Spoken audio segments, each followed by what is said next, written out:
Hello friends, welcome to the shop. If today is the first time you're visiting with us, we want to extend to you a very warm welcome. If you have been here before or you are one of our subscribers, welcome back. We appreciate you visiting again. I'm Professor DIY. Behind the camera and behind the scenes is Mrs. DIY and Elpida, and this is Urban Homesteading. So today we're going to take a 2x6, I like that, 2x6. And we are going to try and make a nice little organization project. It's going to be fun or we're going to fail. In either way, stick around and we're going to find out together. So here we are at our miter station, and we are going to start by cutting 23.5 piece that we're going to cut in a different dimension in a moment.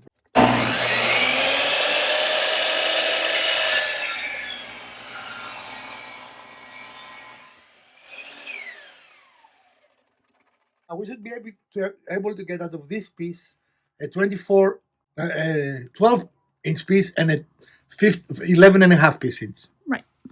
So the next step is, because we're using 2x material, they have a round over in both sides, right? Mm-hmm. So the next step is to remove the round over, and you're taking about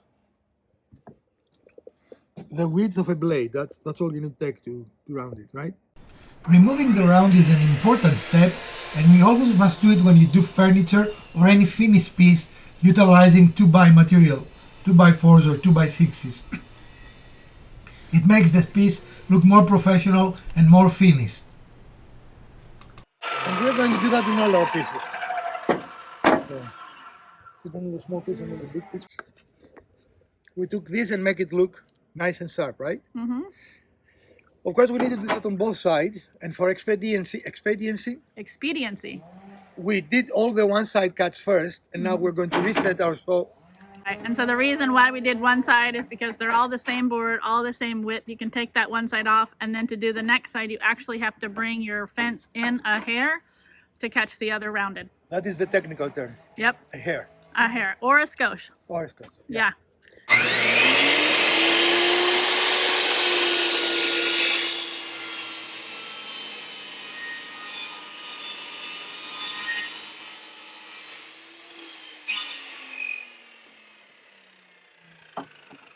It's funny because usually we take square boards and we make them rounded.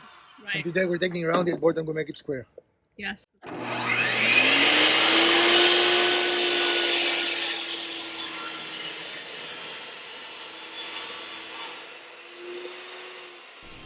After we finish squaring all our boards, it is now time to resaw them to the appropriate thickness. 2.5 inches is just too much, or 1.5 inches is too much of a thickness for the project we're going to do. The only tricky part when you're resawing is that in order to stay in the same plane that you're cutting, you need to flip your board over as you just saw me doing, and that is really the only trick. Everything else is just straightforward, push the board until you have two pieces and repeat as necessary. So we want to go from this to this, and you can see we have datos on both sides of our long pieces. So we have set our blade to about half of the width of this board, right? We have all our boards to, what was that, 1/2 inch, right? Mm-hmm. So we have the blades to half of that set, and now we're going to make the datos that we need on both sides, right? Mm-hmm. And the way you do it, I mean, this is the first time I think we're using our sled, right? The new sled, yeah. So we're going to line it up with the edge here, because I will take 1/8 of an inch, and we'll need 4 passes, right? And that lines up directly with the blade. Right.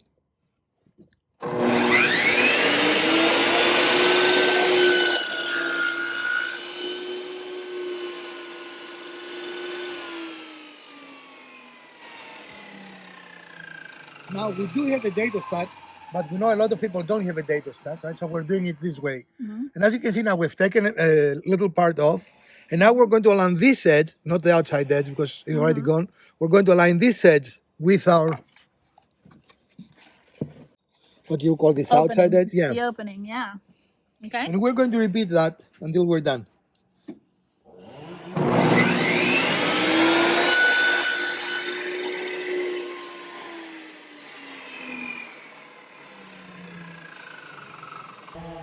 Do not worry about little imperfections like this.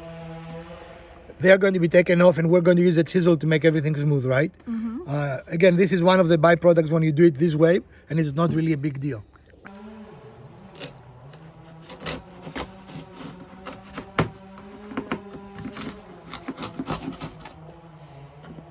can see now we have a much better fitment, right?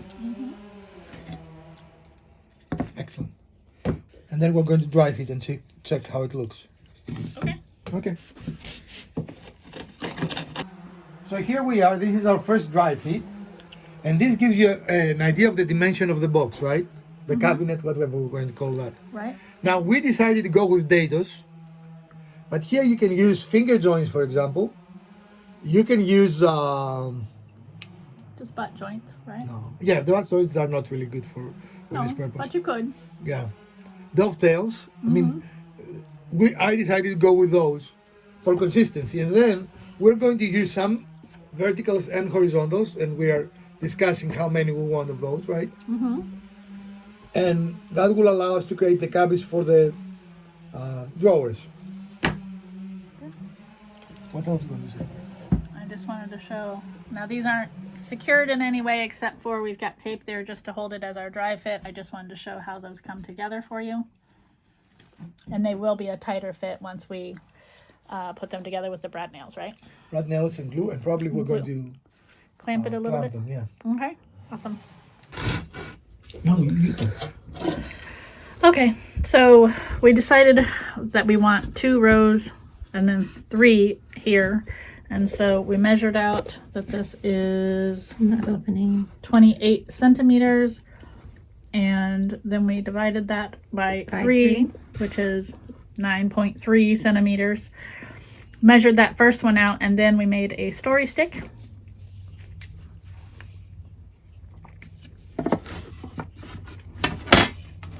And cut it there, and then we used that to mark the remaining 3, more than 3 on this side, and then also on the other opposing side, so that we've got everything as square as we can make it. There we go.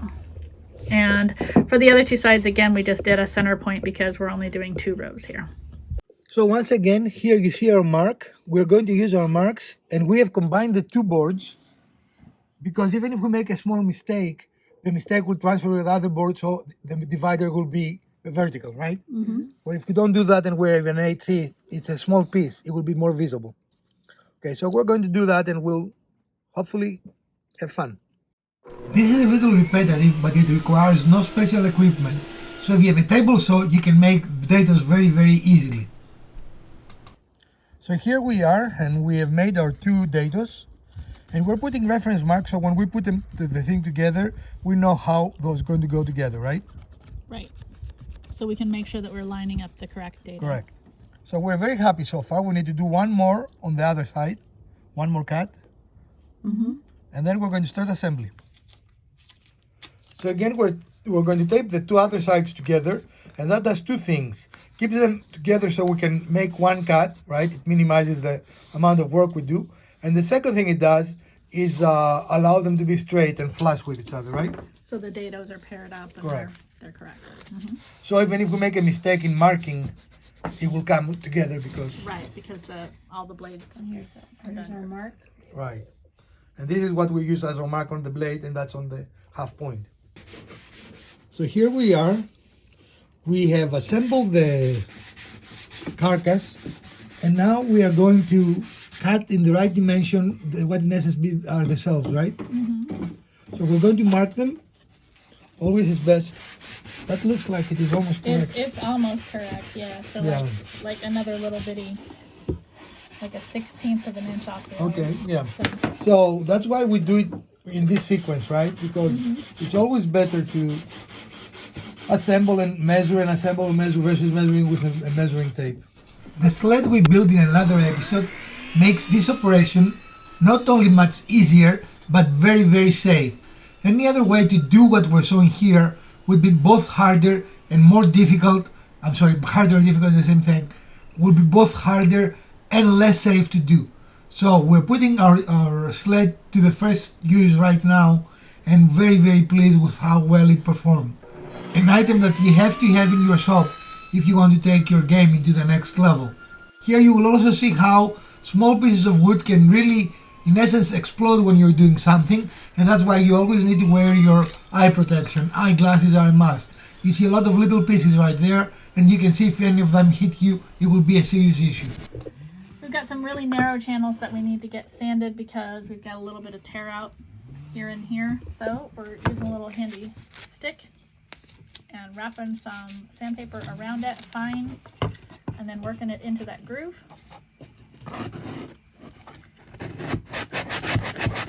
Again, we spare no expense here at the Right. state-of-the-art equipment, always. So it's just a nice, easy way to get down in there and make the channel as smooth as you can get it.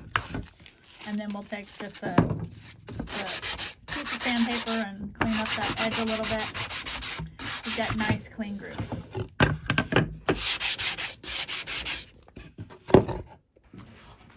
So we now have our cross pieces that are gonna form the cubbies, and we have cut the grooves so that they're halfway on either side. We have them lined up with our dados here, and we're just using a little bit of percussive persuasion, easy on the persuasion, to get them all down into the grooves.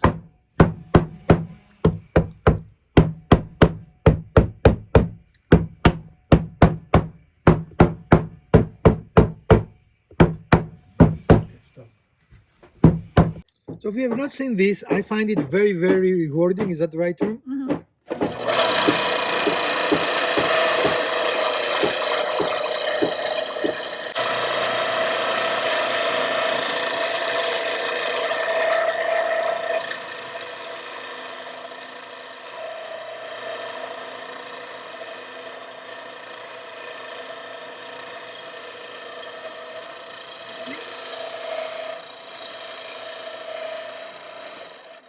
And this is how you give new life to an old. And if you touch it, it's very rough. Touch it. Please. Sanding belt, yeah, it's now very rough again. He's taken off all the debris, just cleans it up, and This is a great little device, but you know. yeah, so it is an eraser, is what they call it, right? Correct. And if you have an old pair of tennis shoes with rubber soles, that's the important thing. That's what that is. This is just Right, a piece of rubber, right? right. And in the process, it does a great job. So the tennis shoes would do the same thing, but just understand you're never going to wear them again, Right, yeah. right? But And they have to be anyway, rubber, no leather soles. No, I mean, it has to Right. be rubber. but anyway, so this will clean up your sanding belt and give it and extend your life. Yeah. I find this very satisfying for some reason, and it does a great job giving a second life to your sanding papers or discs. I've used it for many years, and I really, really like it. It does a great job, and it is the best way to get the most use out of your sanding machinery. Sometimes things do not work out the way we expect them, right? And we knew that was the weakest part of the board because we see how the grain works, right? Mm-hmm. So in trying to assemble it, that's why you need to have extra, right? Extra material. It happens. We made another one.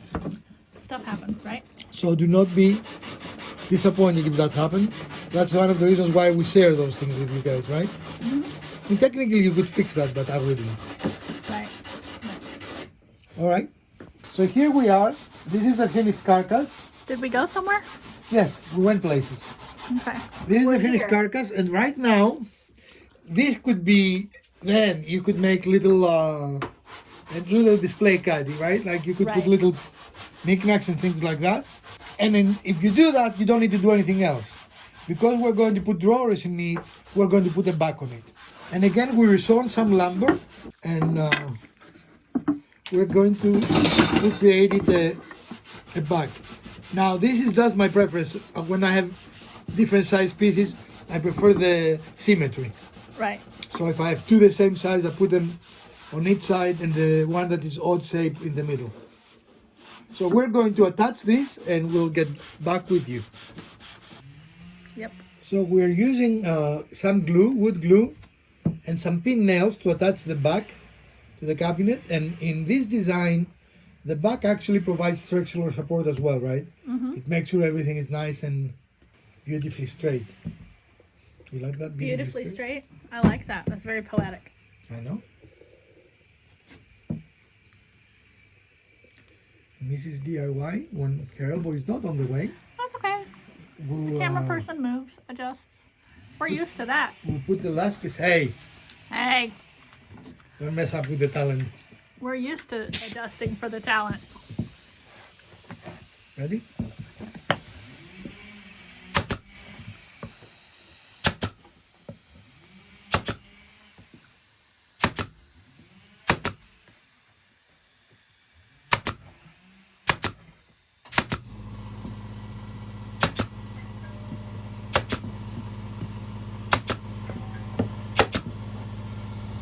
Okay. So now we've got the entire back on. Our compressor is also on, as you heard. But luckily it's a quiet. It's a quiet one and it fills fast. Yeah. And here we go. Excelente. Now this project will also be good as a from cedar. So this is not a bad looking bag, right? Everything has come out of the 2x6, right? We have not used any other material. And when I was doing that, I was thinking, technically you can even put little doors, right? Yeah. Little hinges, so the front could have similar treatment and have doors. And make it into a cabinet. Right. And again, the scale is something for small parts for us, but of course you can have it any scale you want, right? Right. Now from this stage forward, you can actually stain it, you can paint it, you can do whatever you want, and you can stop here, but we're going to have a part 2 and we're going to put drawers in it. Because I wanted to have a use as a small part organizer, right? And what we're planning to do is we plan to stain the cabinet and leave the drawers unfinished, in the sense this color, we'll probably just put some oil on them, right? Okay. And that I think will make it pop, because you're going to see this stain, the cabinet stain, and then the drawers clear. And if we can come up with it, you're planning on some hardware for those drawers as well, right? Yes, we're going to decide how we're going to do Okay. the hardware, but for now we're going to stop here because as we showed you earlier, we had a couple of incidents. Is that the politically correct term? Yeah. Hold up that letter, though. No, I will not. No? I know you think it's funny, but It is funny. I mean, look, it's almost perfect. You Yep. cannot even see it. And now I can. Okay. This is when the project tells you off, Yes. right? Indeed. There. So this will be our episode for today. This took a little longer than I anticipated. How about you, Peter? A little bit longer, yeah. The cost is very reasonable. Even if you were to stop here, we have plenty of material for the drawers, so that's not the problem. We run out of time. Right. It is not that we don't have material. So one 2x6 By 8. by 8 will give you everything you need, right? Now we were doing a little bit of the design as we were going along, so that took a little bit of time, because we don't believe in planning in this channel. You know, so, but we have plenty of board left. Plenty of board. You're out of the frame. You're out of frame. You're out of frame. There you are. Are you happy now? Thank you. So we have Okay. plenty of board, and this will, what happened? I'm just showing them we have plenty of board. And this will become drawers. Right? And you might say, how he's going to do that? You have to come in next week, and we're going to show you Part how to do that. Do. Part D. So Peter, what did we learn in this project? Recursive persuasion is not always a good thing, No, it is not always a good thing. especially when you work with smaller parts. That's about it, though. Yeah. I'm sorry. And as you can see clearly, this is a perfect parts organizer, right? Yes. And what do I like about this? You can actually put it on a wall if you want to, or put it on a small table. And of course, the neat things about this is you can scale it up. I don't think you can scale it down too much. It gets a little more complex when But you start even scaling that, where the down. discussion we didn't show it on film, you can have, for example, 4 big drawers, or you can have 8 smaller drawers. We went with 6. So the way you devise that, I mean, it can be a very interesting product, I think. Yeah. And in this piece, for the first time ever, we found a rusted screw that was in the wood. That was kind of a weird little find. It was weird, and we've not found it again. So for under $10, I don't think you can buy this. I don't think so. And when it's finished, especially with the drawers, I don't think it looks bad now, but it's not finished yet, right? And I think, especially for a shop or for an office, this is great, right? You can put a couple of knickknacks. Is that what they're called, knickknacks? Yeah. And Or knickknacks, either way. knickknacks. Niente. Well, friends, this is the episode for the day. We hope you did enjoy it. We had fun and we learned a lot using it, building it, and for the first time we used our sled, and really this was invaluable for this product, right? We would have a hard time completing it without it. Right. It would take us even longer. Well, if you found some value and some enjoyment in this episode, we'll appreciate the thumbs up. If you didn't, smash the other button twice. Share, like, subscribe. Let us know, did you like this episode? Would you like to see similar episodes in the future? From Professor DIY, Mrs. DIY and Elpida, build something new.